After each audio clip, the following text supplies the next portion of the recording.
Praise the Lord. Good morning.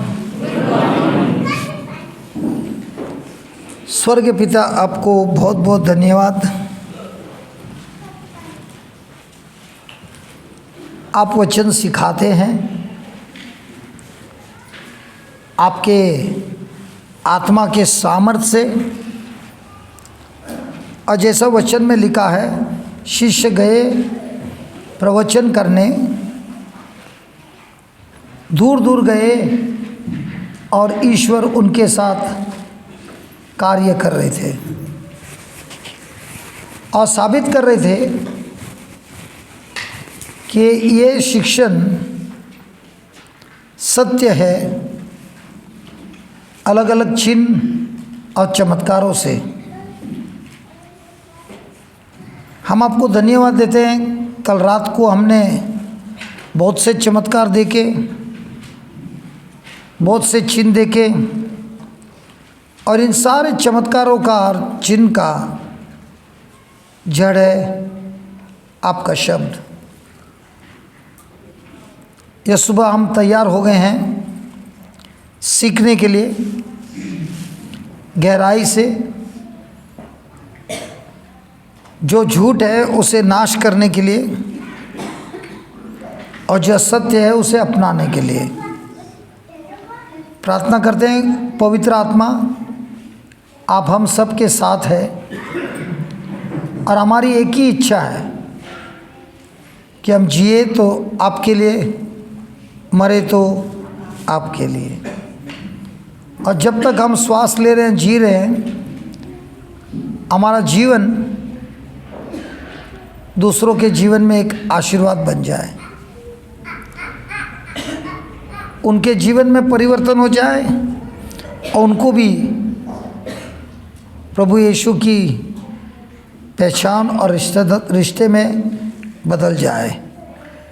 ये हम प्रार्थना करते हैं स्वर्गीय पिता प्रभु यीशु के नाम से, आमीन। Praise the Lord. तो हम पढ़ने के पहले इस बहन को बुलाते हैं गवाही के लिए। वो भी आश्चर्य हुई क्योंकि उनको हमने नहीं बुला, ना हमने सोचा था। प्रार्थना के समय प्रभु बोलते हैं इस बहन के गवाही देखो, सुनो, और उसी गवाही के द्वारा हम आपको सिखाएंगे। निकट आइए।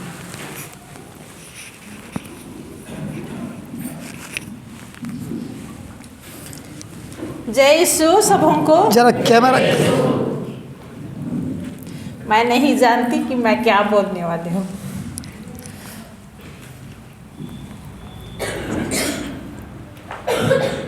पवित्र आत्मा मेरी सहायता कीजिए मेरे को बोलने के लिए, यहाँ पे खड़े होने के लिए।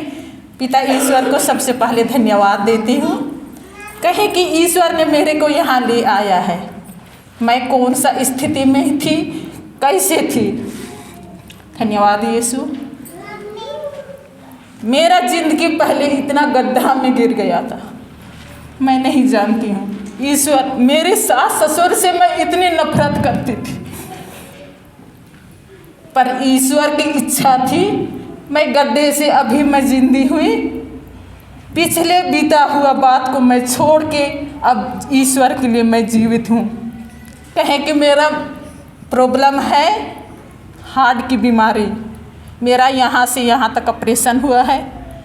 3 महीने में मैं मेरी सास को, मेरे ससुर को मैं देखना चाहिए। कहें कि उन लोगों को मैं सेवा करने योग्य भी नहीं थी। मेरे को गांव वाले बोल रहे थे कि ये कभी सेवा नहीं करेगी, मगर अभी मेरी माता पिता को मैं मेरे हाथ से उन लोगों को ईश्वर के पास मैं विदा दी हूँ। कहें के लिए कि मैं यही सोची कि मेरे माता पिता एक इन्हीं लोगों के सामने ईश्वर है, और मेरे हृदय में वही मेरे उमड़ते रहा। सबसे पहले मेरे ऑपरेशन होने से पहले मेरा चाचा था, मेरा पिता ही था। वो मेरे को वचन देते गया उसके मुँह से, और मैं ऑपरेशन के पहले दिन, उस दिन मेरे को सोने के लिए नहीं दिए। उस दिन मेरा पूरा क्या बोलते हैं सफाई होता है, सफाई हो गया। 12 बजे रात को ईश्वर ने मेरे को पुकारा। मेरा नाम है दयामनी बखला। तो दयामनी जो यरूशलेम मंदिर में ईश्वर जाता है, उस समय वहाँ पे जो बिक्री करने वाला रहता है वही मेरे को याद आया। बोले कि हाँ दयामनी, तुम्हारे ऊपर जो भी कचरा है, और मेरे चाचा ने बोले थे मेरे को सबसे पहले बेटी तुम पाप स्वीकार करना। तो रायपुर में मैं थी तो मैं कहाँ पाप स्वीकार करने जाऊँगी। मैं यही बोली कि देखो बेटी, तुम यही प्रार्थना करना कि मेरे पाप को यीशु ने धो डालिए, धो डालिए बोली। मैं वही बोलती थी, सबको निकल जाते थे। एक रोजरी मैं पकड़ी थी, उसी से मैं प्रार्थना करती थी।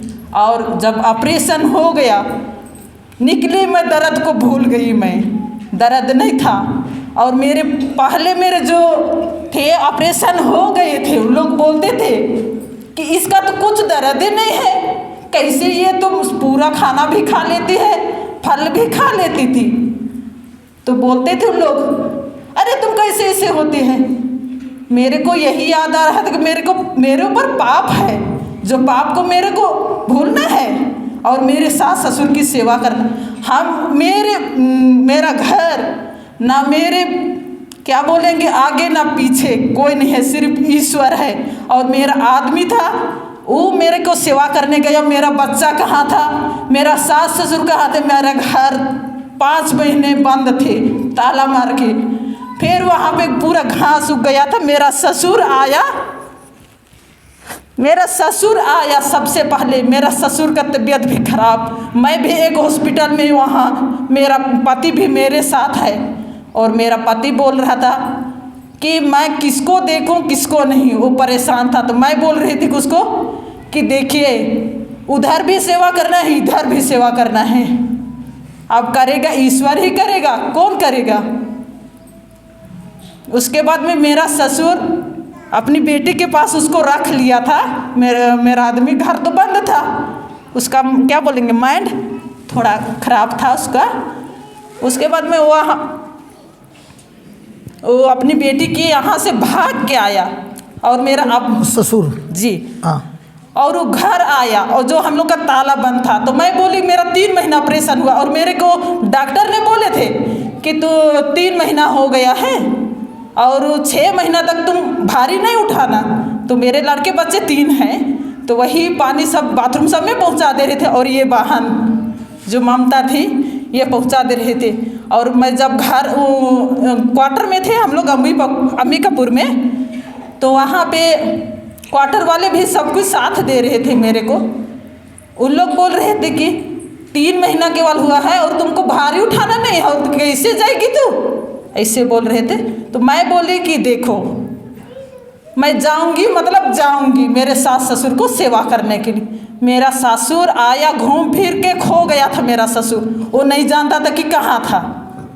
आया, घर खोले, मेरा आदमी भी पहुंचा और मेरी सास ससुर भी पहुंच गए।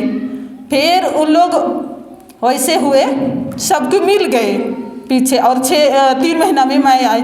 तो ये ममता बोल रही है भाभी नहीं जाइए, और ममता के पास बोल रही ममता मैं कैसे करूँगी, मैं तो ऑपरेशन वाली हूँ, क्या करूँगी, ना पानी लाने के लिए मेरे को ताकत है ना क्या करने के लिए, यही बोल रही थी।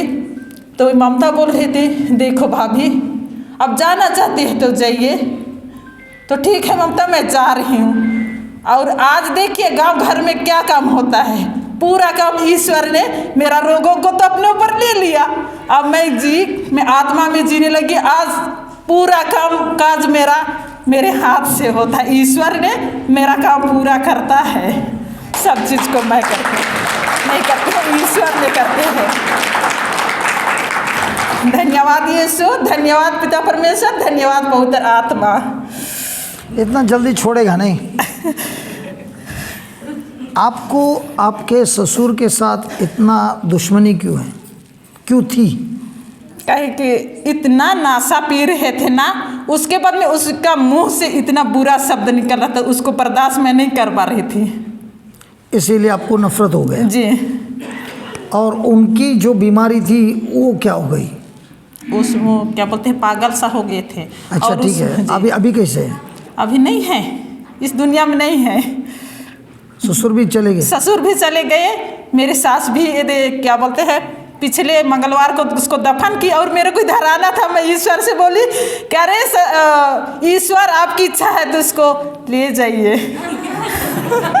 नहीं कि इतने हो गए, बीमार थी, इतने थी उसको। सुनिए सुनिए सुनिए सुनिए सुनिए सुनिए सुनिए, वो श्राप नहीं दे रही है, सुनिए सुनिए सुनिए। उसको गोदी करके अंदर बाहर पूरा कर रही थी अपने से हाथ से, और ऐसे गोदी की, ऐसे की, और वहीं पे हाँ बोली और मेरे हाथ में ही हो गई। बराबर है। तो वो बीमार कितने समय से थी? बहुत समय से थी। कितना? बहुत, एक साल? नहीं ज़्यादा थी सर। कितना साल? नहीं, भाभी का ऑपरेशन हुआ उससे पहले से ही मतलब उनको प्रॉब्लम था, लेकिन उठना बैठना ठीक से कर पाती थी थोड़ा बहुत। लेकिन जब भाभी वहाँ सेवा के लिए गई तो एकदम वो बिस्तर में ही पड़ गई।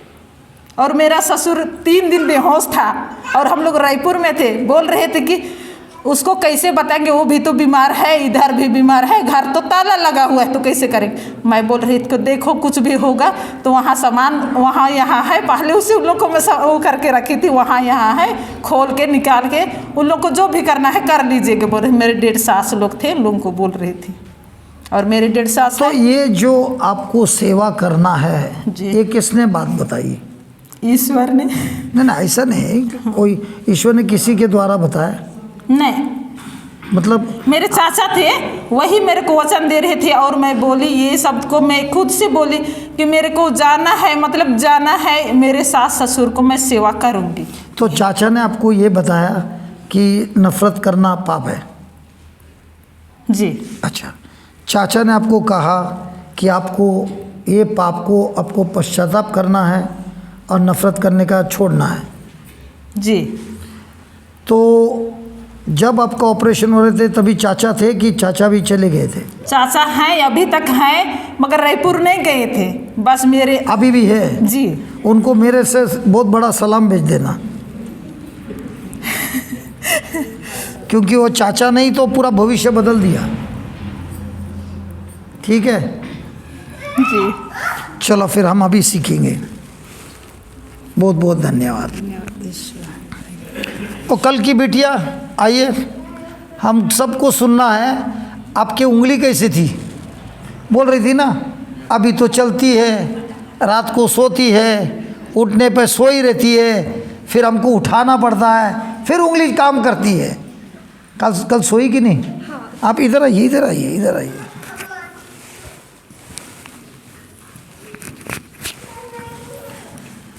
अच्छे से सोई कल। अच्छी से सोई। एयर कंडीशन फादर ने तो ज़बरदस्त लगाया है। उसको स्लो तो है ही नहीं, उसको नहीं स्लो है। अपने इधर का एयर कंडीशन ज़बरदस्त है। हाँ, फिर आप बोल रही थी कि हड्डी में कुछ गैप है गिरने के कारण, जिसके वजह से आपका उंगलियां या लेफ्ट हैंड काम नहीं करता है। क्या लेफ्ट पूरा साइड काम नहीं करता है? हाँ, लेफ्ट पूरा साइड नहीं काम करता है, और आप उठने के बाद कुछ पल लगता है उसको। नॉर्मल होने में थोड़ा टाइम लगता है, हाँ। लेकिन आज सही था। सही था? आज सही था। आज सही था कि आज से सही रहेगा? आज से सही रहेगा। आज से सही रहेगा। क्या आज सही था? आज से सही रहेगा, हमेशा के लिए? हमेशा के लिए। क्योंकि जब प्रभु यीशु सर्जरी करता है एकदम परफेक्ट करता है। अरे कल कौन था वो नर्स? अरे तू तो नर्स थी, सिलाई विलाई मारी कि नहीं? हाँ, कल ऑपरेशन के टाइम कौन थी इसके साथ? कोई नहीं। बगैर नर्स का ऑपरेशन हुआ? सबके सामने किया। ले, आज तक मैंने ऐसा सुना नहीं है कि डॉक्टर सर्जरी कर रहा है लोगों के सामने। और ये खड़ी थी कि सोई थी? अरे खड़े खड़े ऑपरेशन होता है। स्टिचेस कैसा लग रहा है? कुछ पता नहीं चल रहा है, सब कुछ नॉर्मल हो गया है। स्टिचेस नहीं था कल? नहीं, नॉर्मल हो गया अब सब कुछ। तो यही तो बात है। प्रभु जब ऑपरेशन करता है हमारे विश्वास से, तब सब कुछ इतना ओरिजिनल होता है कि जो बिगड़ा है बिल्कुल सही होता है। तब ये जो दो गवाही है, इन दो गवाही, थैंक यू वेरी मच, इन दो गवाही के द्वारा हम आज पढ़ेंगे कि ये गवाही कैसे हमको मिलती है। Praise the Lord. क्योंकि हमको किसी की गवाही सुनकर पोस्टमार्टम करने बहुत अच्छा लगता है, क्योंकि उसमें हम बहुत कुछ सीखते हैं। कल हम पढ़ रहे थे, करीब करीब आज का तीसरा दिन है, इब्रूस 4:14 में लिखा है कि हमारा महान प्रधान याजक है जो स्वर्ग में है, जिनका नाम यीशु है और ये ईश्वर का पुत्र है। और उसके बाद वो लास्ट लाइन में क्या लिखा है, अंग्रेजी में लिखा है, जो कुछ भी उन्होंने कार्य किया है क्रूस पर, उसके बारे में ग्रंथ में लिखा है। तो प्रभु यीशु ने जो कार्य किया है हम देख नहीं सकते हैं, क्योंकि अभी वो हमारे साथ नहीं है मांस और रक्त में। लेकिन उन्होंने जो कुछ भी किया वो ग्रंथ में लिखा है। लेकिन जब वे थे मांस रक्त में, अपोस्तल थे, उनके चाहने वाले थे, माता मरियम थी, रोमियो के सैनिक थी, हाई प्रीस्ट थे। लेकिन ये जो भी देख रहे थे यीशु को अपने इंद्रियों से देख रहे थे, और इंद्रियों से देखने के कारण जब यीशु ने प्राण छोड़ दिया तब पता चला सब का सब समाप्त हो गया। अगर मैं आपको पूछूं, दयानंद और मेरा बॉक्सिंग का मैच चल रहा है और मैंने दयानंद को पंच मारा, इसके चेहरे से खून बह रहा है, बहुत मार मार के इसका पूरा शेप बिगाड़ दिया, और फिर दयानंद गिर गया और रेफरी ने बोला ये मर गया। जीता कौन?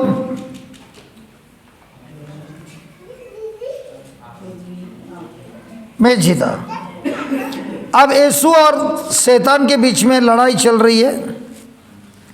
शिष्य देख रहे हैं, स्वर्गदूत देख रहे हैं, शैतान देख रहा है, दुष्ट आत्मा देख रहा है, फैरिसीज देख रहे हैं, लोग देख रहे हैं, और सबके सामने यीशु ने अपना प्राण छोड़ दिया। उनको क्रूस पे मारा गया, शरीर में एक एक जगह पे घाव हुए हैं और वो मर गया। मरने के बाद शिष्यों ने आकर उनकी लाश ली और उनको दफना दिया।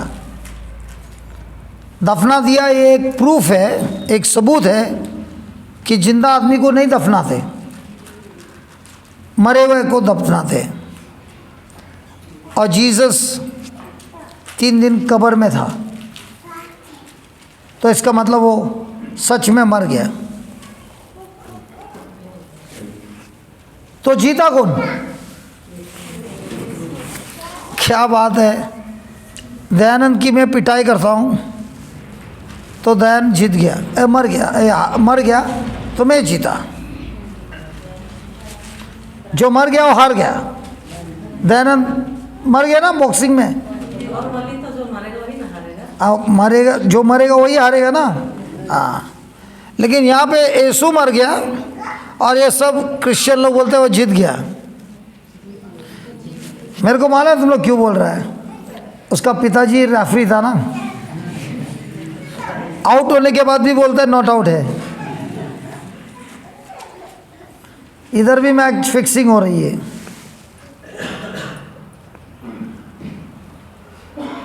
अरे जीता कैसे?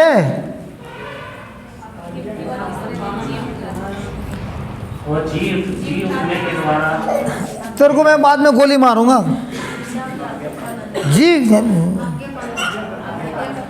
मैंने ये पढ़ाया था, ये उदाहरण मैंने पढ़ाया था। आदम ने आज्ञा का पालन नहीं किया, इसके लिए वो हार गया। यीशु ने अपने पिता का आज्ञा का पालन किया, इसीलिए वो जीत गया।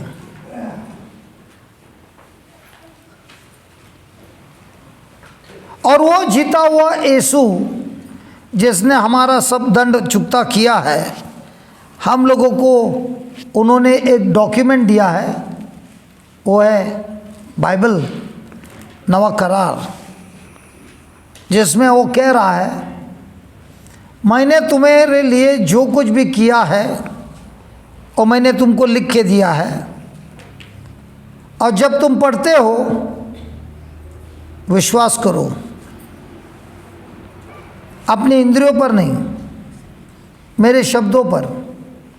और उसी विश्वास से अपने मुंह को खोल के ऐलान करो, जिसको हम बोलते हैं कन्फेशन। और जो कोई भी इसे कहेगा उसी के ज़िंदगी में सब कुछ बदलेगा। जैसा चाचा ने इस भवन को बोला, तुम तुम्हारी सास और ससुर से नफरत करते हो क्योंकि शराब पीता है,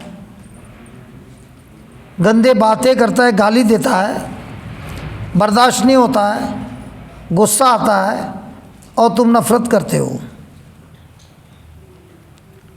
ये नफरत करने से वो तो पापी है ही, लेकिन तुम्हारे में नफरत होने से तुम भी पापी हो।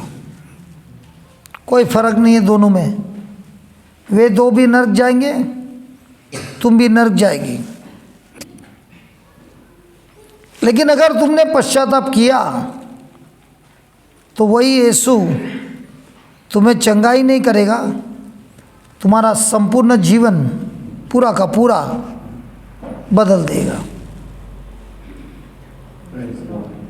यह सुनकर ये बिटिया ने क्या किया? प्रार्थना तो नहीं मालूम, वचन ज़्यादा नहीं मालूम, लेकिन दिन रात क्या बोलने लगी? मुझे क्षमा कीजिए प्रभु यीशु, मैं नफरत नहीं करना चाहती हूँ।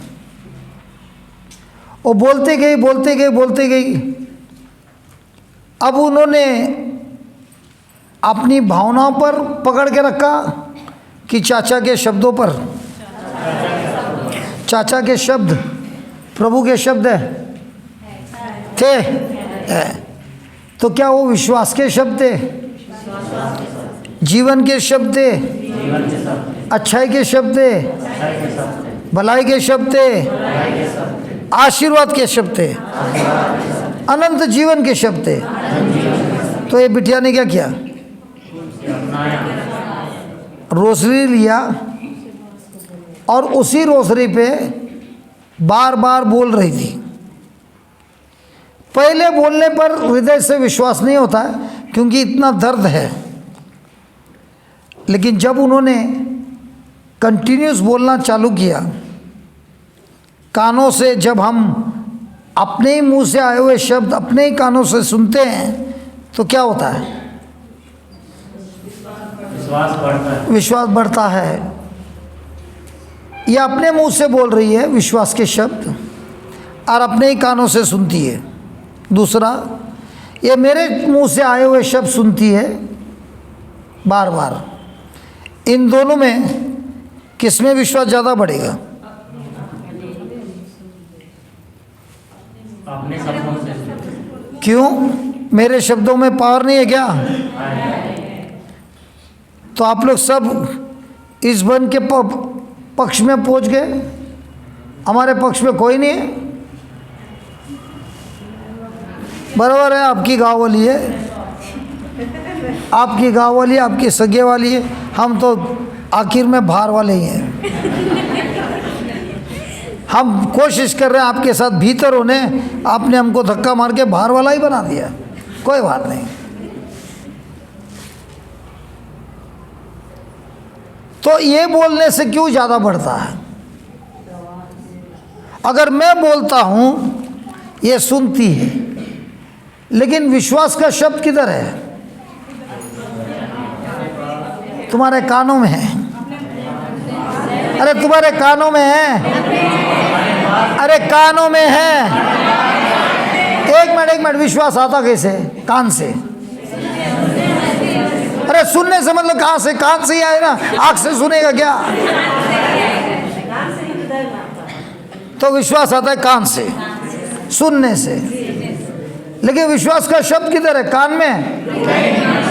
और हृदय में क्यों है, कान में क्यों नहीं है? बोलो, कान में जगह नहीं है जमा करने के लिए। कान में जमा करने के लिए जगह नहीं है। हाँ बराबर, बोलो बोलो बोलो, जो बोलना है बोलो, जवाब दो। कान में क्यों नहीं है? वो द्वार है, हाँ बोल बोल बोल, बराबर बोला। वो द्वार है हृदय में जाने का। देखिए, आपके कमरे में दरवाजा रहता ना, रहता कि नहीं? तो दरवाजा को आप कमरा बोलता है? वो तो दरवाजा है भीतर आना या बंद करके बाहर रखना, वो तो कमरा नहीं है ना। तो हमारे 5 इंद्रियां हैं दरवाजे, जो या तो मन के कमरे में जाता है या तो हृदय के कमरे में जाता है। कान वही है, आँख वही है, नाक भी वही है, जबान भी वही है, स्पर्श भी वही है, लेकिन खजाना जाके जमा करने का 2 अलग अलग भाग है।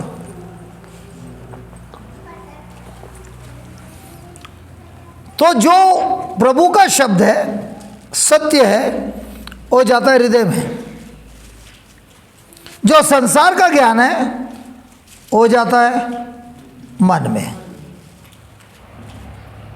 तो हमारा जो 5 इंद्रियां हैं वो हमें समझाता है संसार की चीज़, क्योंकि संसार की चीज़ दिखाई देता है। तो जो कुछ भी मुझे दिखाई देता है वो मेरे इंद्रियों से मुझे समझ में आता है। लेकिन अगर मुझे एकदम गहराई से समझना है तो वो मुझे और एक इंद्रिय को वापरना पड़ेगा जो आत्मिक है। वो बोलता है विश्वास। तो मुझे कुछ भी दिखी हुई चीज़ को समझना है तो मेरे 5 इंद्रियों से समझता हूँ। लेकिन अगर मुझे समझना है इनविजिबल, जो आत्मिक चीज़ है, तो उसके लिए एक ही मार्ग है, वो है विश्वास। और इसीलिए प्रभु यीशु दूर दूर तक जाते थे प्रवचन करने। क्या कहते थे? स्वर्ग का राज तुम्हारे निकट है। तो कोई भी पूछेगा प्रभु कहाँ है वो किला, आपका महल किधर है, आपका सिंहासन किधर है? अभी शिष्य तो यही सोचते थे एक दिन प्रभु यीशु राजा बनेगा, हम उसके सिंहासन के बाजू बाजू में बैठेंगे, बाकी के लोग सब नीचे। क्या उनका राज्य दिखाई देता है? नहीं। तो दिखाई नहीं देता तो समझाएगा कैसे? दृष्टांतों से। इसलिए क्योंकि हमको जो भी दिखाई देता है आत्मिक ये दृष्टि से संसार, वो आया है आत्मिक संसार से। तो ये संसार जो दिखाई देता है इसका माता पिता कौन है? आत्मिक। तो आत्मिक बड़ा कि हकीकत बड़ा? आत्मिक बड़ा। लेकिन हमारा काम करने का स्टाइल कौन सा?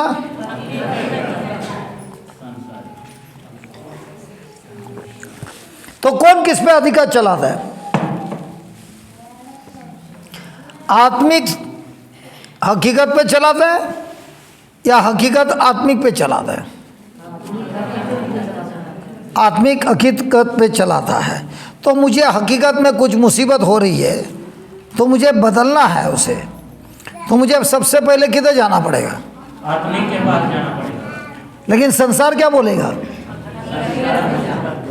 अब जैसे ये बहन ने बोला ससुराल शराब पी रहा है, हकीकत में दिखाई दे रहा है, हकीकत में दिखा है, हकीकत में गाली भी सुन रही है। सुन रही है।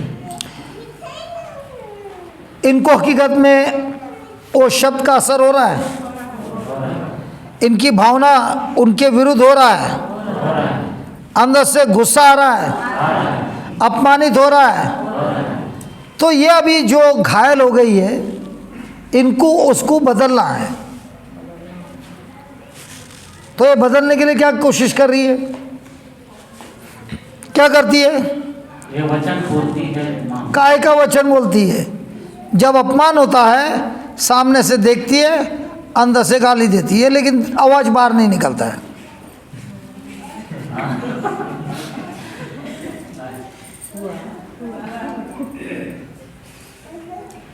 आपको ही नहीं हुआ, इधर जो बैठे हैं ना सब संत लोग बैठे हैं, सबको हुआ, क्योंकि हमको किसी ने सिखाया नहीं।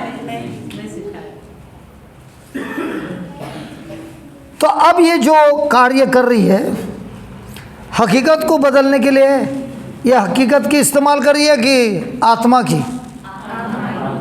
नहीं, जब ये लफड़ा कर रही थी तो उन्होंने इसको शब्द बोल के घायल किया, तो ये हो गई घायल। इन्होंने मुंह खोला नहीं सामने, दरवाजे के पीछे, दीवार के पीछे, पीठ के पीछे। अब बताइए, उन्होंने इनको कैद किया, इनके मुंह से शब्द आए, किसको कैद किया? उनको कैद किया।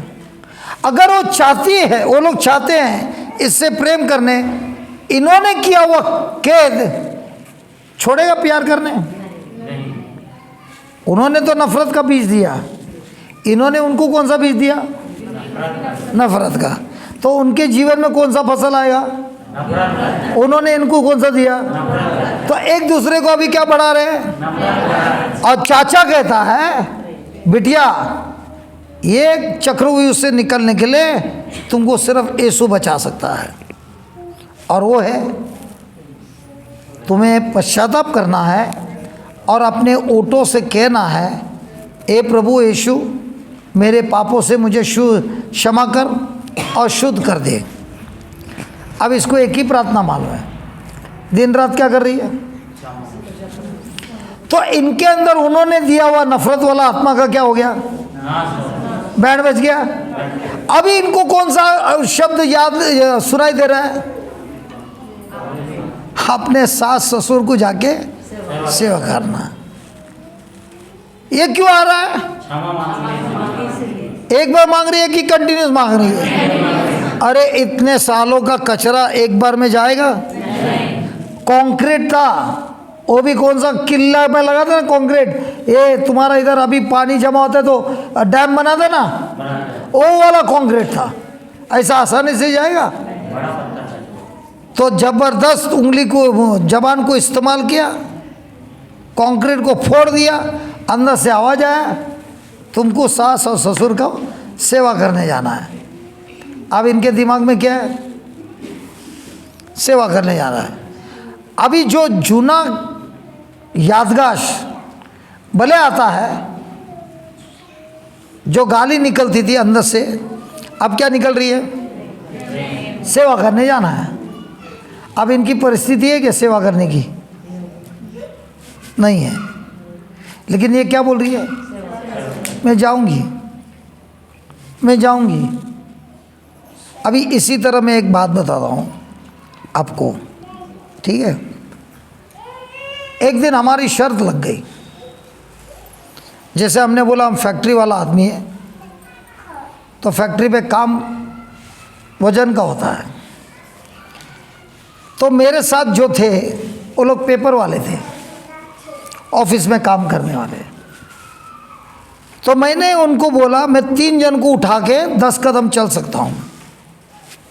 क्या बोला? 3 जन को उठा के मैं 10 कदम चल सकता हूँ। तो एक को इस कंधे पे रखा, एक को इस कंधे में, दूसरे को हाथ में उठा के 10 कदम चला।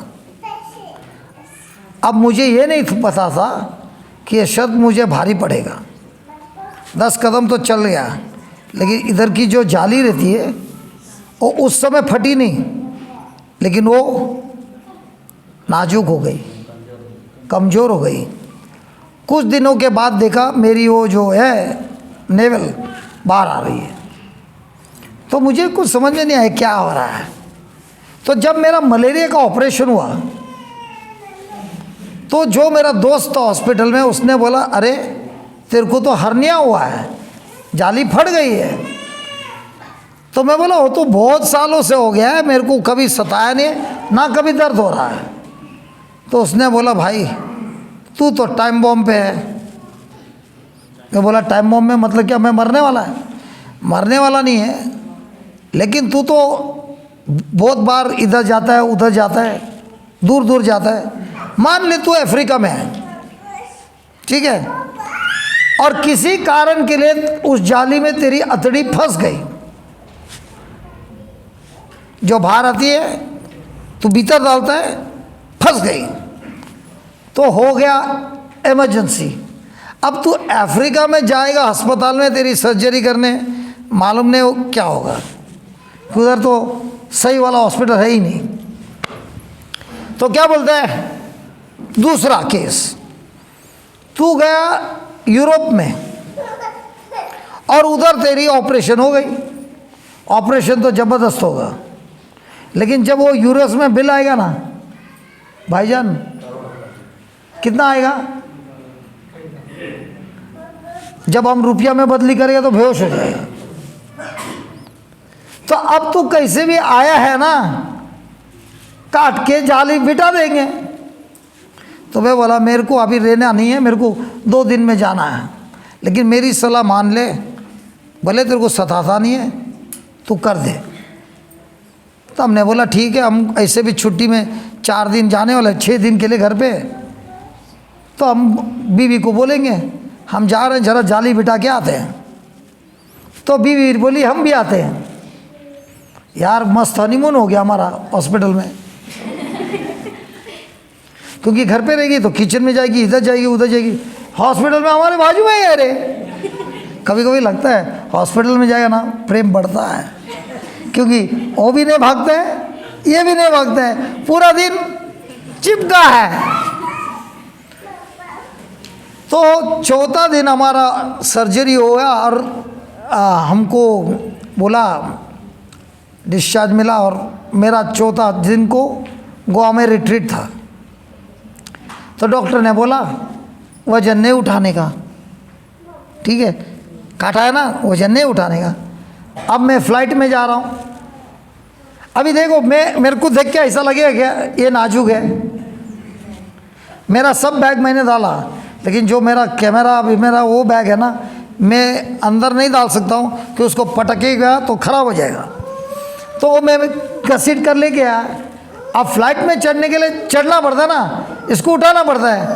अब हो गया प्रॉब्लम, अब मैं किसको बोलूँ ये बैग उठा, मेरे को देख के लगता है क्या, बहुत शर्म आया। फिर एक आदमी तो जो था ना फ्लाइट वाला, उसको बाजू में लेके गया, देख मैं बोला इधर पट्टी मारा है, ऑपरेशन हुआ है, थोड़ा बैग उठाएगा क्या? हाँ उठाएगा। उसने बैग रख दिया। बीवी ने बोला बैग नहीं उठाने, नहीं उठाते, नहीं उठाते। अभी हमारी रिट्रीट चालू हुई। अब पता चलता तुम लोग का क्या तकलीफ़ है। अरे एक खांसा ना, खांसी यहाँ से आती है, दर्द किधर होता है। अब पता चलता है ये लोग का ऑपरेशन कितना खतरनाक है। नहीं, दर्द बहुत होता है ना। तो मेरी बीवी बोलते तुमको तो 4 खले ऐसा खड्डा किया और जाली मारा है, हम लोग को तो काट देता है, फिर भी हम लोग आवाज़ नहीं करते, काय का मर्द है।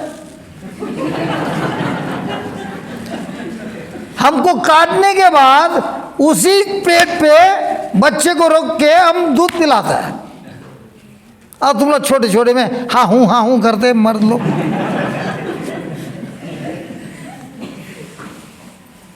तो हमको खांसी आई तो हम बहुत दर्द हो रहा था, तो हमने माइक लिया सवेरे और शाम को रात तक हमने प्रीचिंग किया, दर्द बहुत हो रहा था। दूसरे दिन ऐसा हुआ, ये सब गवाही इसलिए दे रहा हूँ क्योंकि परीक्षा के बगैर आपको जीत नहीं मिलती है। पोपट के जैसा लेगा बाइबल और पोपट के जैसा बोलते रहेगा, आंसू बहाएगा, वो विश्वास नहीं है। विश्वास है आक्रमण। दूसरे दिन एक बिटिया आई और बोली, इस लड़की को पहचानते हैं?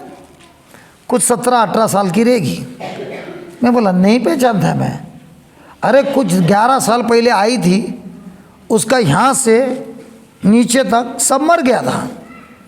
आप ही ने उसको वचन दिया था और आप ही ने उसको सिखाया, और ये वही लड़की है, एकदम चल रही है एकदम स्टाइल में।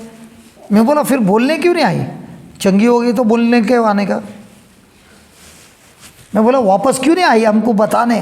बोली मैं घर पे गई, 3 दिन के बाद मैं चंगी हो गई, फिर आने का क्या जरूरत है?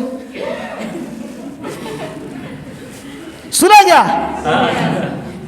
ना तो उसकी माँ आई ना तो बच्ची आई, बताने के लिए यीशु ने हमको चंगा कर दिया।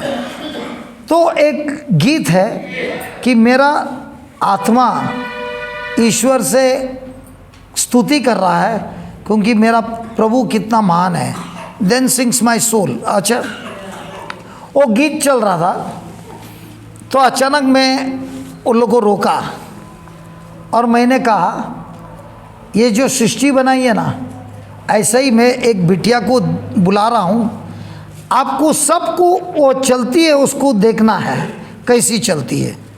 और वो चलती चलती आई, सीढ़ी से चढ़ी, और मैं बोला अब इस बिटिया को देखकर कोई बोल सकता है क्या ये खटिया पे थी कई सालों तक, क्योंकि उसका कमर के नीचे उंगली तक नहीं हिलती थी।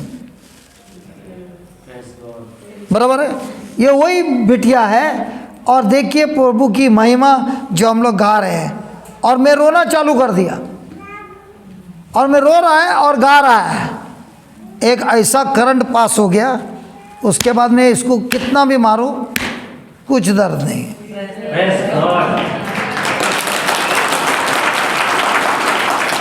तो प्रश्न ये है, मेरा विश्वास आत्मा का है कि इंद्रियों का है? इंद्रियों का होगा तो क्या बोलेगा, आज ही ऑपरेशन हो गया यार, 3 दिन हो गया, दर्द तो होता है, क्यों नहीं होता है? तो मेरे को अभी सोना है, 15 दिन सोएगा, फिर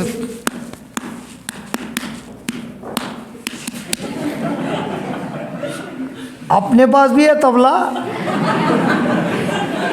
प्रेज द लॉर्ड। तुम लोग प्रेग्नेंट होते तभी ऐसा ऐसा करते, आवाज आते क्या? नहीं करते? बेबी है ना, अपना तो आत्मिक बेबी है, इसके लिए करता है। Hallelujah, hallelujah. तो ये सब हम सिखा रहे हैं क्योंकि परीक्षा होती है आत्मा और इंद्रियों के बीच।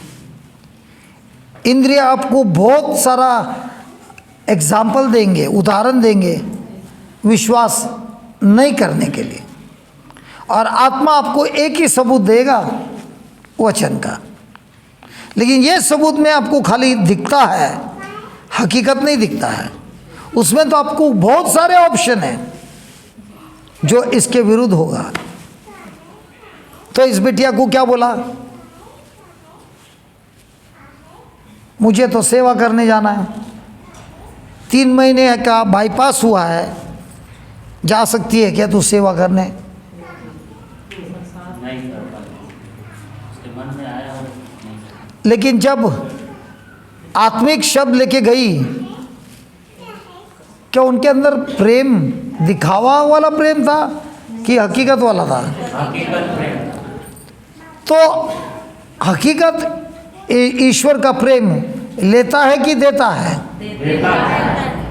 हाँ, हम लोग का प्रेम कैसा रहता है? जब देगा तब मिलेगा। ये बिटिया हमारा प्रेम कैसा रहता है?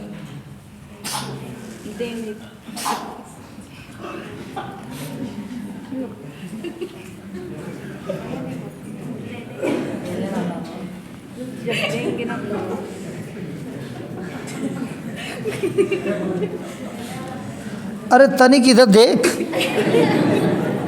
हमारा प्रेम कैसा रहता है? देंगे। हाँ, इतना समय लगा एक बात बोलने, देंगे।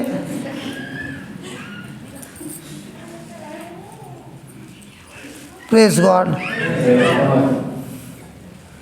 लेकिन हम लोग हमारे जीवन में कैसे जीते हैं?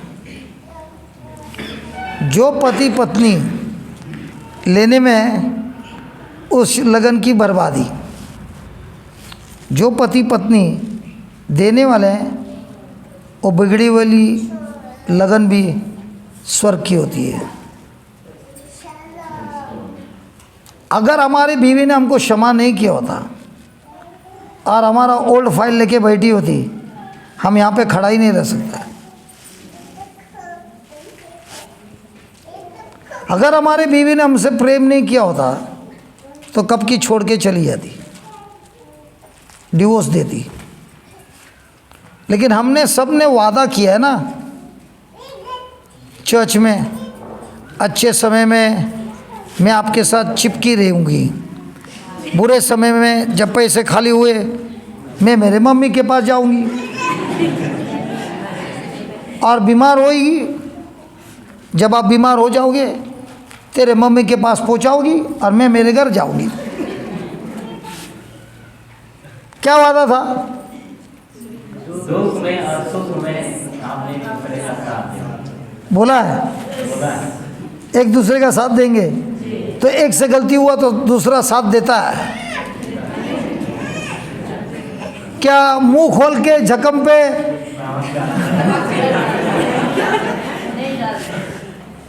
नहीं डालते हैं? छत्तीसगढ़ वाले निवासी लोग अच्छे हैं, हम सिटी वाले बहुत बहुत उससे भी अच्छे हैं। हालेलुया। इसीलिए प्रभु यीशु बोलता है, देखिए इस बहन ने बोला ना, हमने उन्हें क्षमा किया और हमारे में एक ही इच्छा आया, इनकी मुझे सेवा करना है। ये कहाँ से ये पावर आया?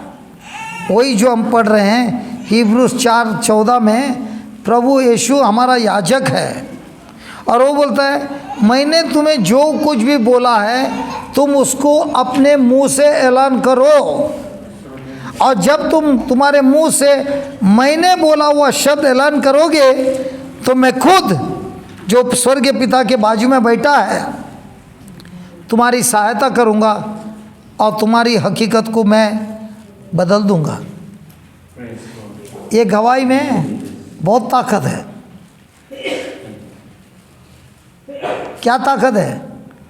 नफरत है, अपमान है, सब कुछ विरुद्ध है, लेकिन चाचा के कहने से ये उतना ही करती है जो चाचा ने कहा है, मेरे पापों से मुझे क्षमा कर प्रभु और मुझे धो दे। बस जैसे जैसे बोल रही है वो दुष्ट आत्मा, क्षमा नहीं करने वाला आत्मा, उसको किसने हटा दिया? इस बिटिया के शब्दों ने। आपको उस दिन याद है हम लोग पढ़ रहे थे और ईसा ने कहा जो व्यक्ति दूसरे को नाराज़गी में लाता है, अच्छा है कि उसके गले में चक्की का पाट गले में बांध कर उसको समुद्र में फेंक दे, ताकि उसकी लाश भी नहीं मिली। लाश मिलेगी तो वो भी लफड़ा करेगी। तो अपोस्तल ने क्या कहा? प्रभु हमारा विश्वास बढ़ाए, क्योंकि जो आप बोल रहे हैं ये हो ही नहीं सकता है। तो यीशु ने क्या बताया हमको? हम तो रिवीजन ले रहे हैं।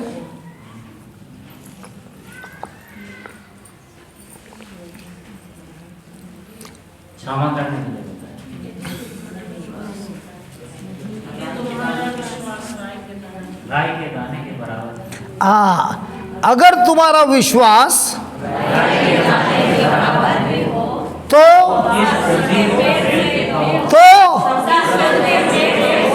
तुम इस से कहो, क्या कहोगे? उठ समुद्र में जाकर गिर और वो तुम्हारी आज्ञा का पालन करेगा। इसका मतलब जो दुष्ट आत्मा है,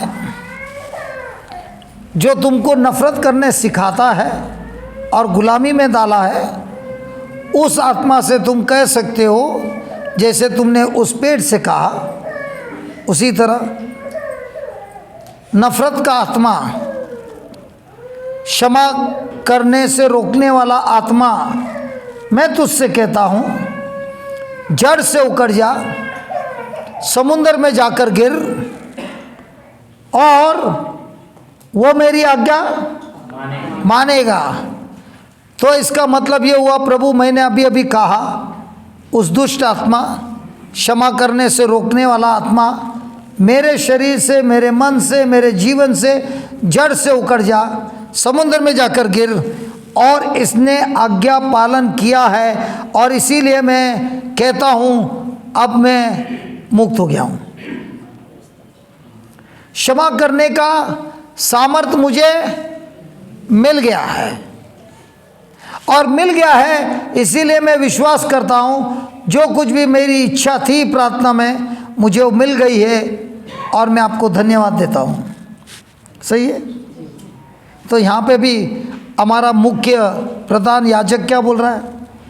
जो कुछ भी मैंने तुमको शिक्षा दी है उसी को लो, उसी को अपने मुंह से बोलो, और जब तुम बोलते हो तो जो कुछ भी मैंने लिखा है वही तुम्हारे जीवन में हकीकत में बदल जाएगा। तो जब हम हमारे मुंह को खोलते हैं और बाइबल में से शब्द पढ़ते बोलते हैं हृदय से, विश्वास से, तो सत्य जो बोला है हर प्रकार के हकीकत पर आक्रमण करता है और उसे बदल देता है नए हकीकत पर जो सत्य के अनुसार है। तो बताइए हथियार किधर है? बारूद किधर है? अरे बारूद किधर है फोड़ने के लिए? और बक्सा किधर है? बस लोड कर दो, फायर कर दो, हो गया। कल रात को थोड़ी फायरिंग हो गई थी, कल रात को थोड़ी फायरिंग हो गई थी।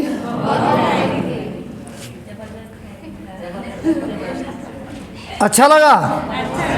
तो ये सामर्थ सबको दिया है, तो भीख मांगना है, वापरना अपनी खुद की बंदूक। तो प्रीचर की बंदूक के ध्यान क्यों देता है?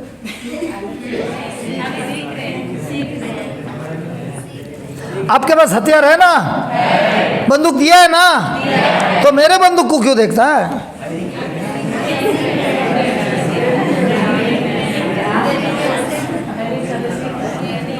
जैसे बंदूक को गोली मिल जाने पर भी वो काम नहीं कर सकते हैं जब तक उसको निशाना लगाना ना सीखा।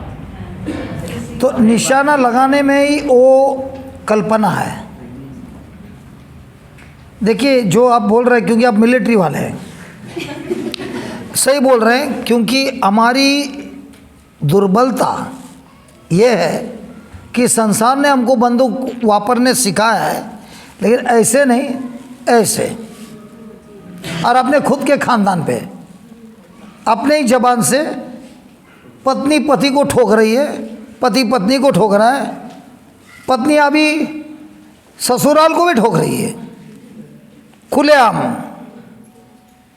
और ससुर बहू को ठोक रहा है। तो खानदान में हो रही है फायरिंग। एक अच्छा था उधर चाचा था, एक अच्छा इधर एक चाचा है।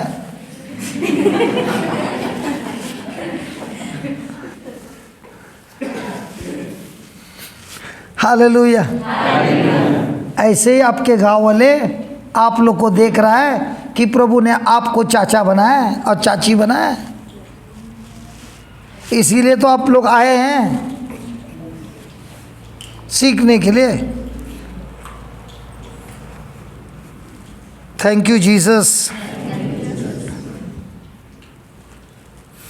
थोड़ा लिखिए।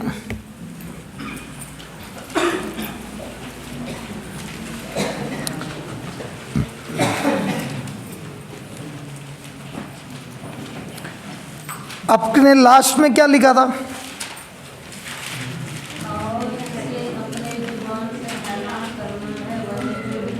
नहीं, वो पैराग्राफ जरा पढ़िए। कोई एक तो जोर से पढ़िए यार।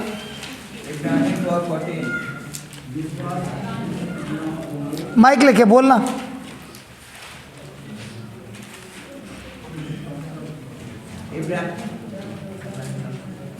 इब्रानियों के नाम अध्याय 4 वचन संख्या 14 में लिखा है, प्रभु यीशु हमारे प्रधान महान याजक हैं जो सब में है, ईश्वर का पुत्र है और हम सभी से कहते हैं जो कुछ भी मैंने तुम्हारे लिए किया है उस क्रूस पर जो ग्रंथ में लिखा है इंद्रियों से समझ नहीं सकते हैं, सिर्फ पवित्र आत्मा के सामर्थ्य विश्वास से समझ सकते हैं। इन प्रतिज्ञाओं को हमको कस के पकड़ना है और इसे अपने मुंह से या ज़बान से ऐलान करना है, वही जो लिखा है। तो लिखिए।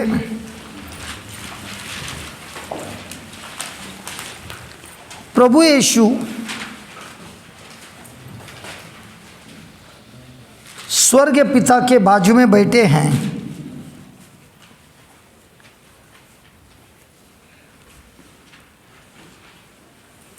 प्रभु यीशु स्वर्ग पिता के बाजू में बैठे हैं।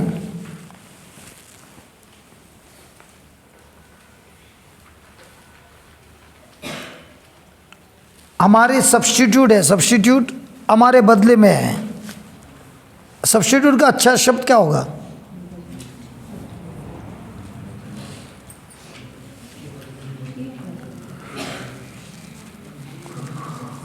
Lawyer, substitute. दादा जरा गूगल में देख के बोलना। हाँ,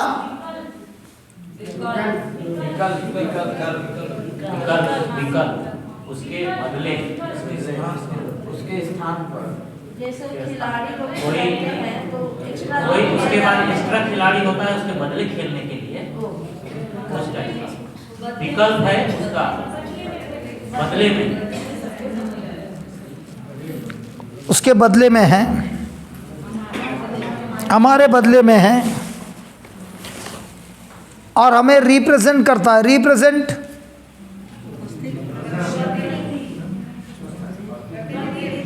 प्रतिनिधि, हमारे प्रतिनिधि, हमारे बदले में, हमारे, हाँ, हमारे तरफ से।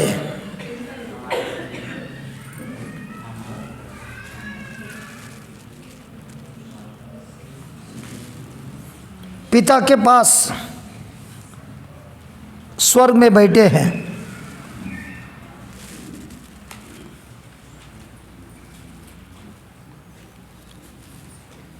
प्रभु यीशु कहते हैं,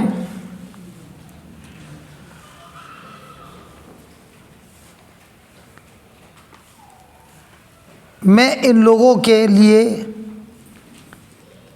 मरा हूं, मैं इन लोगों के लिए मरा,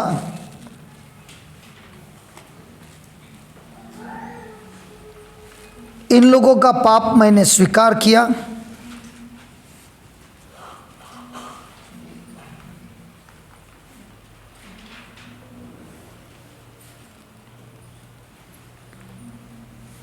इन लोगों को मैंने रिडीम और the word for redeem is ransom. Ransom को क्या बोलता है?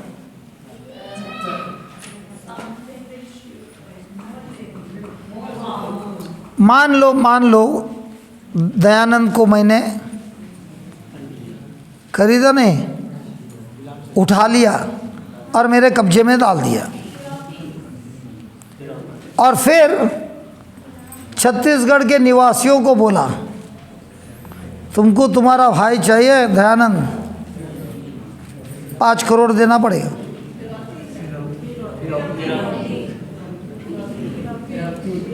तो आप लोग 5 करोड़ जमा करके मुझे दिए और बदले में मैंने दयानंद को दे दिया। क्या दयानंद मेरा था? लेकिन मेरे कब्जे में है। और तुम लोग ने क्या किया? 5 करोड़ देकर उसको खरीदा, ताकि ये खरीदा ताकि ये अब छूट जाए। तो उसे बोलते हैं रैंसम।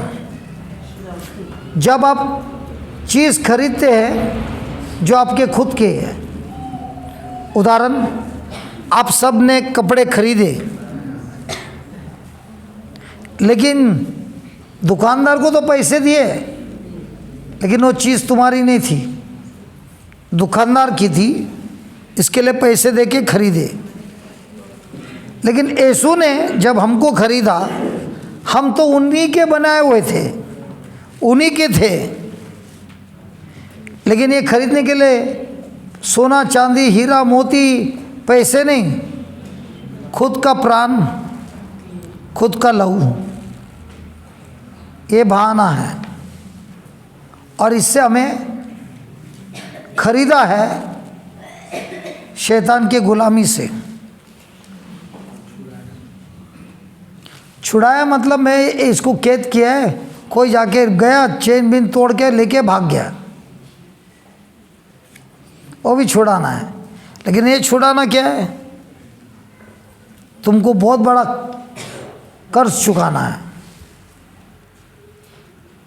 यीशु ने कैसे छुड़ाया? अभी कल बीमारी छूट गई शब्दों से, लेकिन हमको छुड़ाने के लिए शब्द का इस्तेमाल हुआ कि खुद का लहू बहाना पड़ा, खुद का जीवन त्याग करना पड़ा।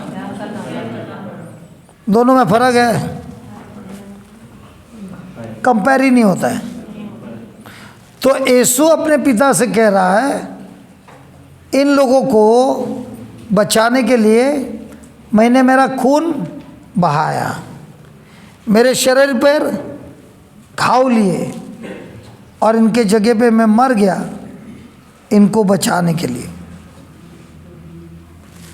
लिखिए, अभी आप खुद के भाषा में लिख दीजिए।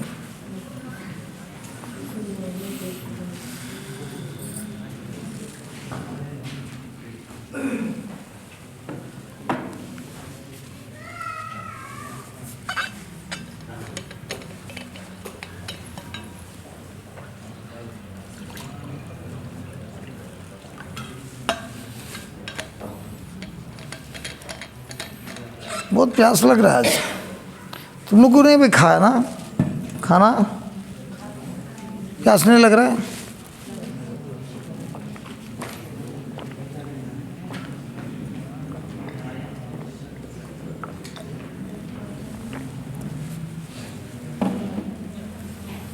लिखा?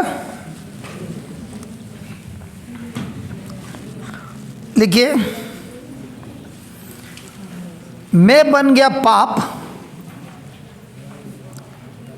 ईसा अपने पिता से कह रहा है, मैं बन गया पाप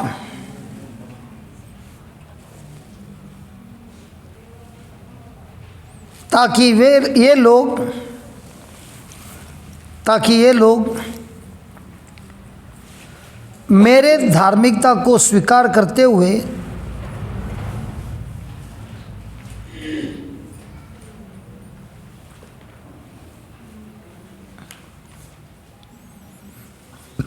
मुझ में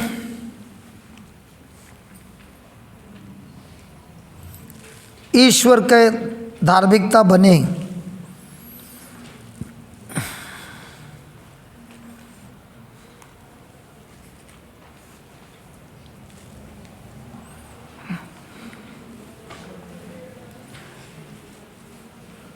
मैंने इनकी रोग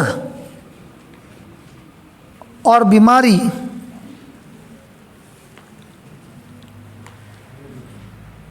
खुद से ली।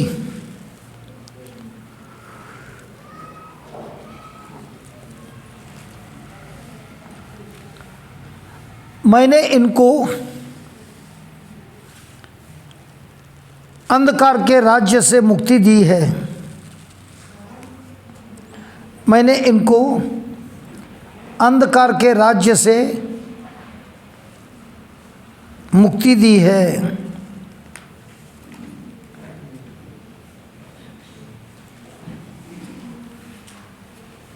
मैंने इनको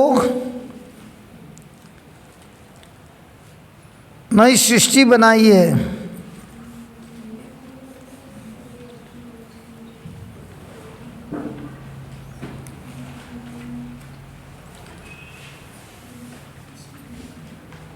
जब प्रभु यीशु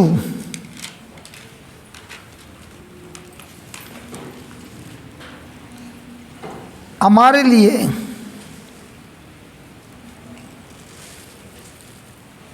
अपने पिता से यह बात बोलते हैं,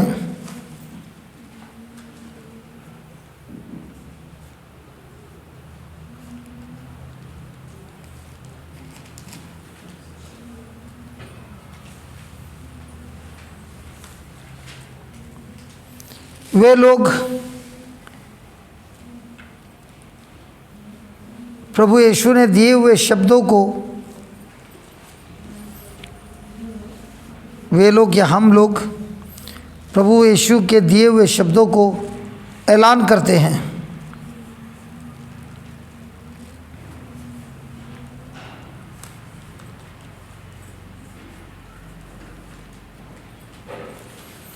हमारे मुंह से आया हुआ शब्द, हमारे मुंह से आया हुआ शब्द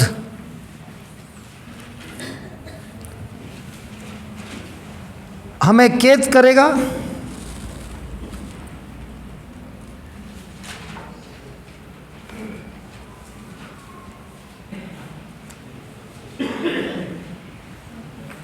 या हमें मुक्त कर देगा, या हमें मुक्त कर देगा।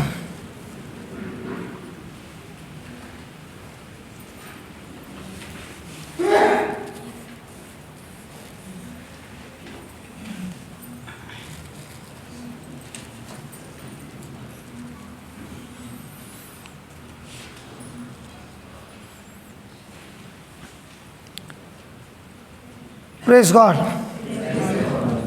अभी जो हमने आपको छोटा बुक दिया है वो प्रार्थना का बुक नहीं है, वो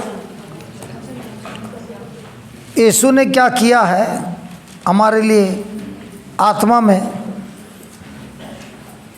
वो बाइबल से निकाला हुआ कुछ वचने हैं जो हमने वो पुस्तक में लिखा है। और इसी शब्द से हमारे जीवन में बहुत बड़े बड़े कार्य हुए। और तब से हमने फैसला किया कि अगर इन शब्दों से हमारे जीवन में इतना फ़ायदा हुआ है तो मैं यही शब्द लेकर जो ईश्वर के हैं दूसरों को बांट सकता है, ताकि दूसरों की ज़िंदगी में भी बहुत कुछ हो सकता है। Praise the Lord.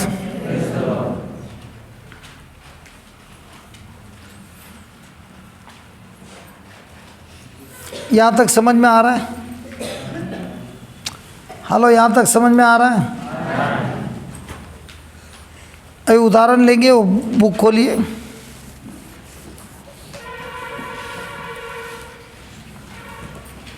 पढ़िए फर्स्ट लाइन। मैं यीशु ख्रीस्त का शरीर हूँ और शैतान का मुझ पर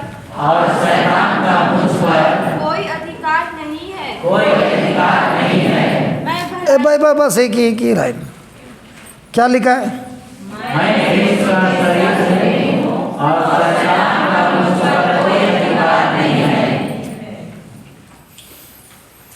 ये शब्द पे विश्वास करता है तो क्या होता है? शैतान के चंगुल से हम बाहर हैं, उनके विचारों से बाहर हैं। Praise God. तो इसको रोज बोलने से क्या होता है? हमारा विश्वास बढ़ता है। सिर्फ विश्वास बढ़ता है कि बी हृदय में बोती है। इसको बार बार बोलने से क्या होता है?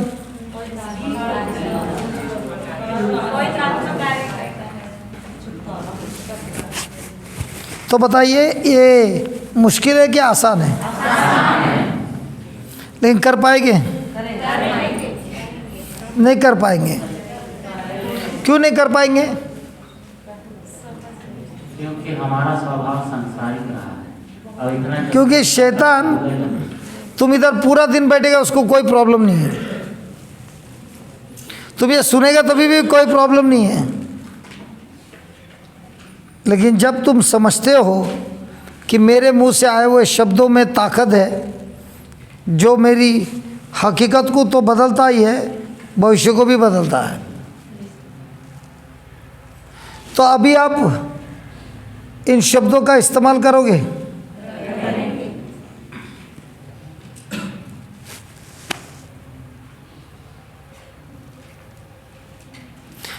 तो आप एक काम कीजिए, जब भी आप साथ में होते हो 4-5 जन, तभी उसमें का 1-2 लाइन उठा लेना और बोलना हम लोग 5 जन है ना, चलो अभी हम लोग 5 जन है ना, मिलकर ये हाथ पकड़ के प्रार्थना करेंगे।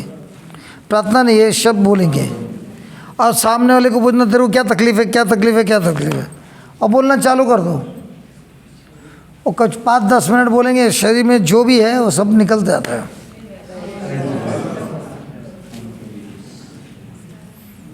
तो क्या ये मुश्किल है? आसान है? तो एक किताब मिलने के बाद कितने लोग ने खोलकर बायाट किया? पूरा याद नहीं हुआ है।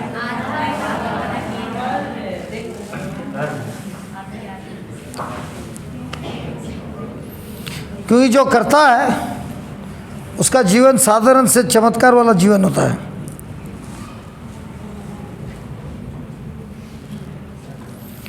Praise God. कल रात को हम थोड़ा लेट सोए और सवेरे भी जल्दी उठे, एक खड़े खड़े मेरे को आ रही है,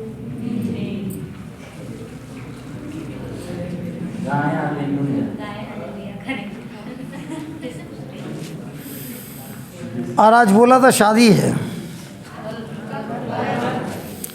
हमको समाचार मिला था आज है,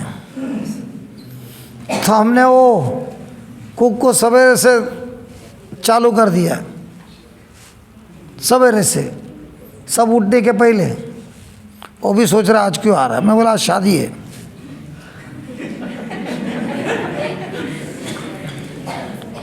तो हमारा प्रोग्राम था कि 7:30 बजे तक सब खत्म होना मांगता है नाश्ता का, ताकि बाद में हम सीख सकते हैं।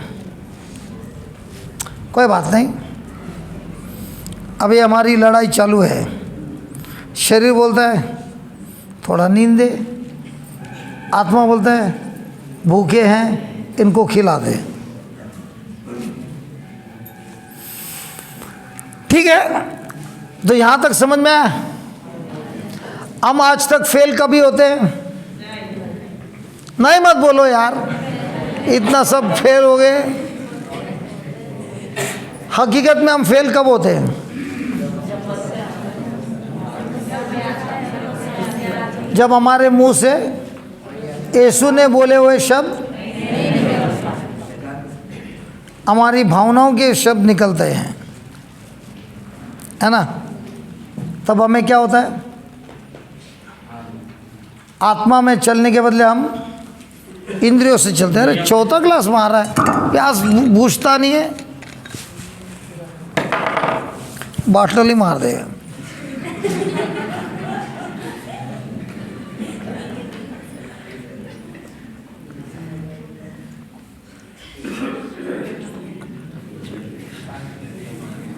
Hallelujah, hallelujah, hallelujah. धन्यवाद यीशु, धन्यवाद यीशु।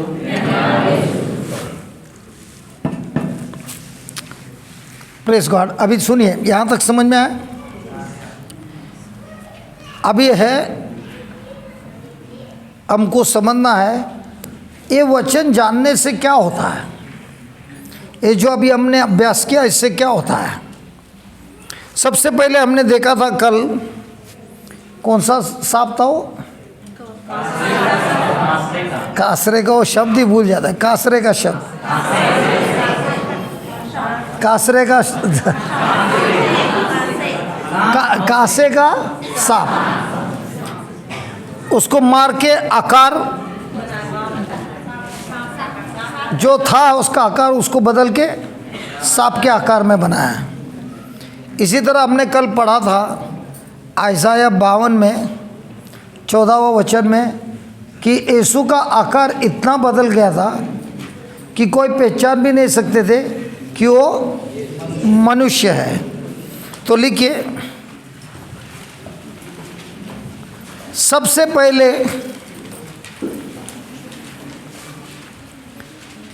पहले हमें जानना है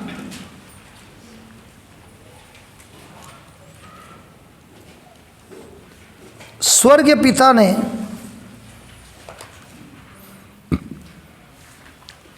अपने बेटे क्रिस्त को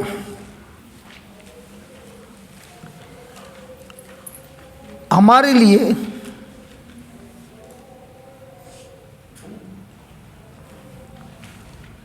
पापों की दंड चुकता करने के लिए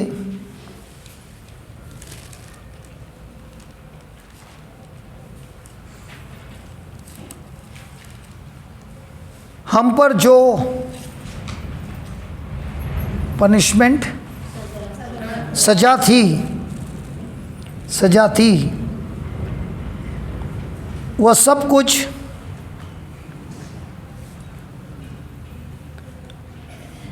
अपने बेटे पर डालकर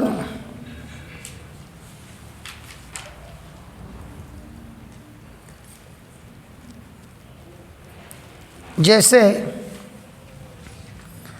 जूने काल में ईश्वर के कहने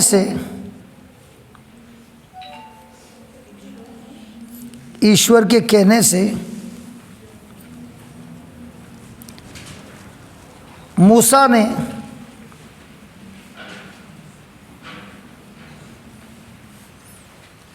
कासे का सांप को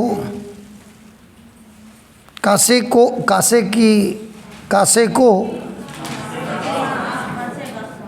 को मार कर कासे का आकार बदलते हुए कासे को मार कर उसके आकार को बदलते हुए कासे का सांप बनाया।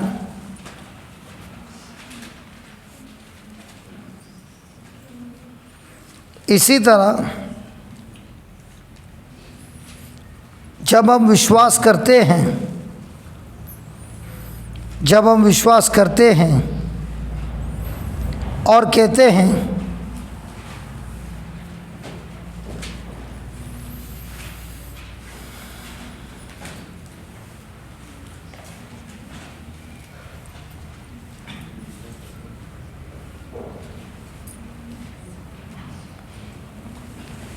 यह कन्फेशन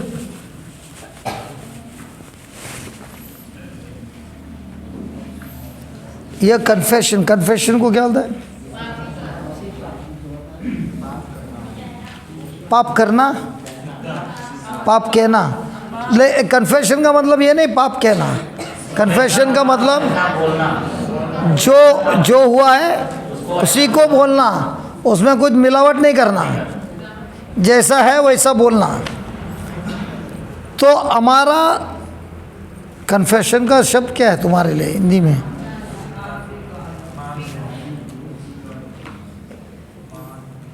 कबूल करना नहीं,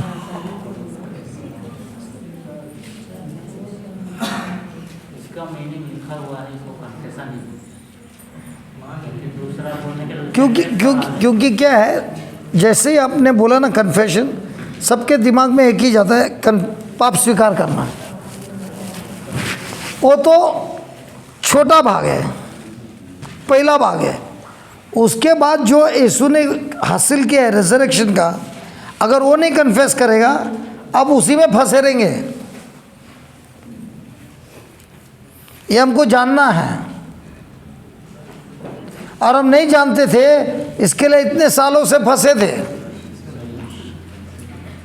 और ये जानने से जब हम मुंह खोल के बोलना चालू करते हैं तो वही कन्फेशन से आता है इतना परिवर्तन।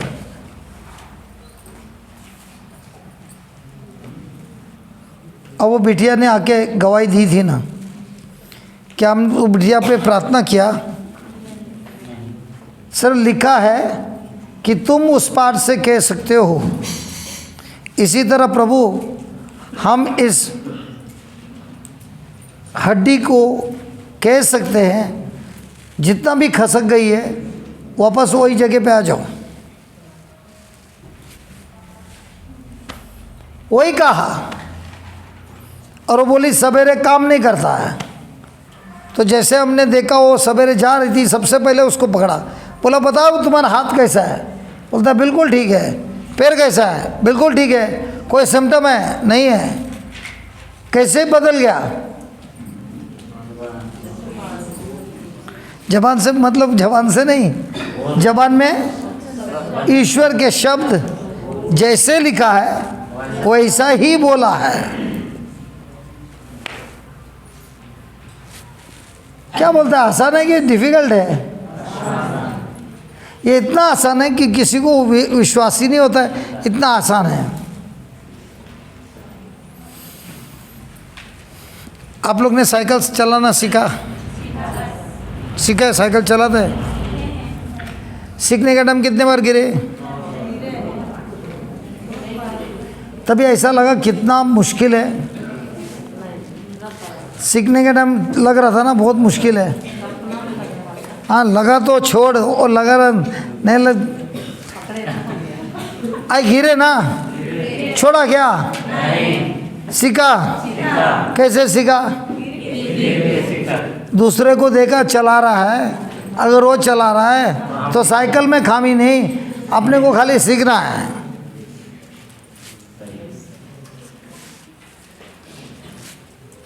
तो कोई सीखता है, ऐसा धीरे धीरे चलाता है। कोई सीखता है डबल सीट लेता है, कोई सीखता है ट्रिपल सीट लेता है। अब मैं अफ्रीका में गया था ना, मोटरसाइकिल, उधर दूसरी गाड़ी ज़्यादा नहीं है, मोटरसाइकिल है, उस पर वही हमारी टैक्सी है उधर। तो जो मोटरसाइकिल वाला वो बैठता है किस पे? पेट्रोल की टाकी पर, और पीछे 3 सवारी रहते हैं। और कभी कभी फर्नीचर लेना है, हमने अपने आंखों से देखा पूरा सोफ़ा, कुर्सी विरसी सब एक मोटरसाइकिल पे, और उसके ऊपर आदमी बैठा है।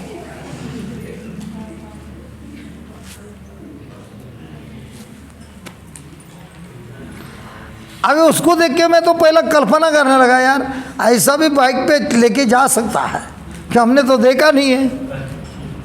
और एक जगह पे 3-4 बोरी लगाया है जो भी है, और उसके ऊपर 2 आदमी बैठा है, और ये ड्राइवर बैठा है टाकी पे।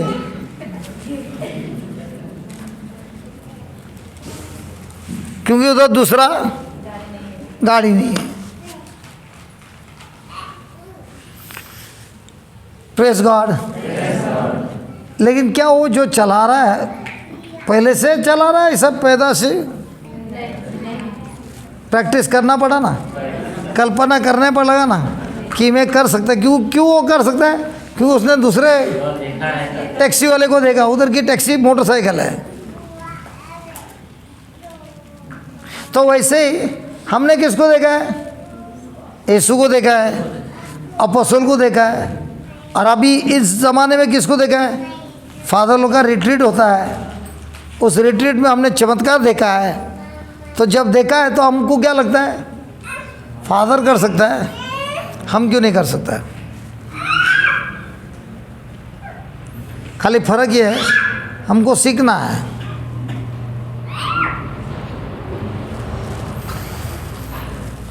ठीक है, तो लिखिए,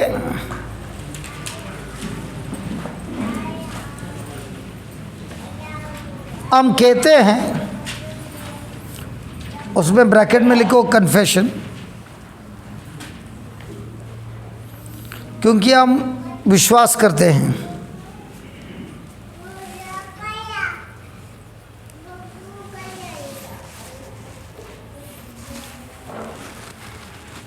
और विश्वास होता है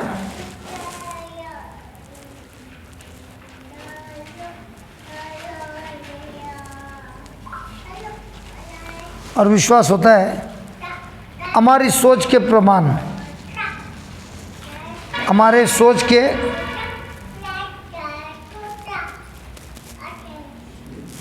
और सोच के अनुसार। सही सोच, सही शब्द,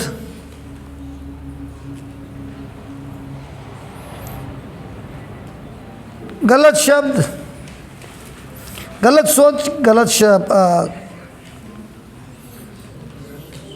गलत विश्वास, गलत सोच।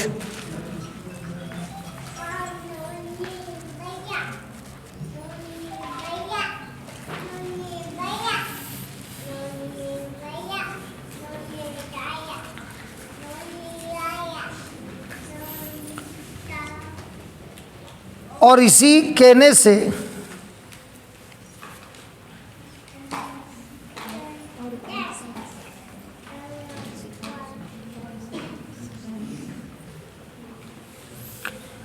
हमारी कन्फेशन होती है सच्चाई की।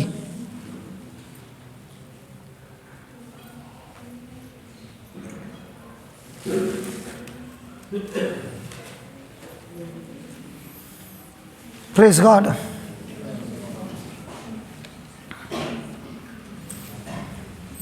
क्या लिखा आप लोग ने?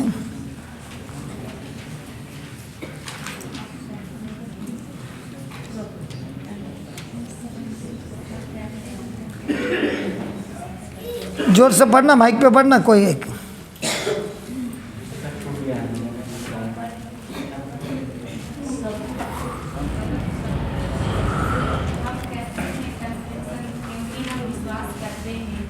और विश्वास होता है हमारे सोच के अनुसार। सही सोच, सही शब्द, गलत विश्वास, गलत सोच। और ऐसे करने से हमारी कन्फेशन होती है सच्चाई की। थोड़ा पानी मार के आओ, थोड़ा एक गीत लेना, मैं जरा पानी मार के आते हैं।